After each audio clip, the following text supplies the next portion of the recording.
Yeah, it worked, but I got a 15-minute break, so I'm gonna make a video. The end of the world as we know it, world without rule of law, crap hits the fan, whatever.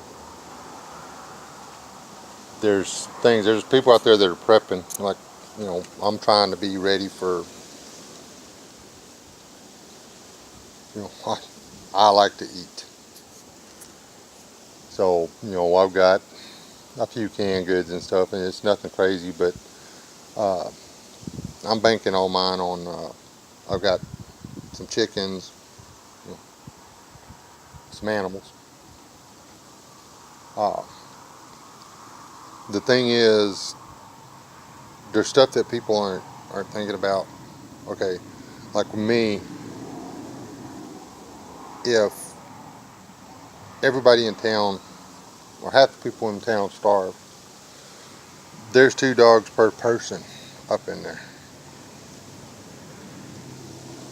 And that welfare guy's going to be one of the first ones to starve. And his 15 dogs are going to get out. I can either try to adopt all of them, or I can opt not to. When I was younger, we kept chickens. It was part of our income. We had anywhere from 400 to 1,000 chickens at any given time. 6 dogs killed an entire coop of chickens in 20-something minutes, 25 minutes. These were domesticated dogs that had their shots, had their tags. The closest place they could have come from was 2.5 miles away. And that was during good times. They were being fed, they weren't hungry, they wasn't starving, nothing like that. You don't have to worry about starving dogs now, but we will.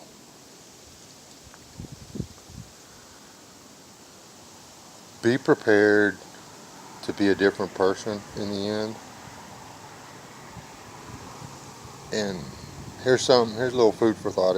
If you're willing to take in a stray dog when all this happens, but you're not willing to give up, half a pound of rice and beans to some guy that is about to starve to death, that you're just trying to get back to Seattle, Washington, or wherever, then, well, I hope you don't make it. As God places a whole lot more value on that guy trying to get back to Seattle than on that dog. I personally, I love dogs. I wouldn't want to be in a planet where they didn't exist. They love you, they play with you, they protect your stuff. But when you're not around, or if they're not loved back by somebody else, they go back to being a wild animal. And wild animals are dangerous. They will take your stuff.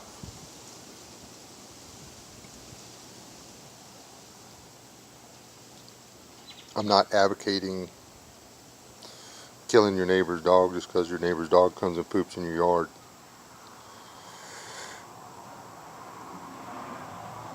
It's a dog. When the need arises, he's going to do it. Go out and clean it up. But if your neighbor's dog's chasing your chickens, or barking or growling at your children, grandchildren, whatever, your cat, do something about it. When we're talking about world without rule, you're not going to be able to call the animal catcher or the police and get them to shut it down. It's going to be on you. You're either going to let that dog do what the dog wants to do, or you're going to have to do something about it. And that's the way that is.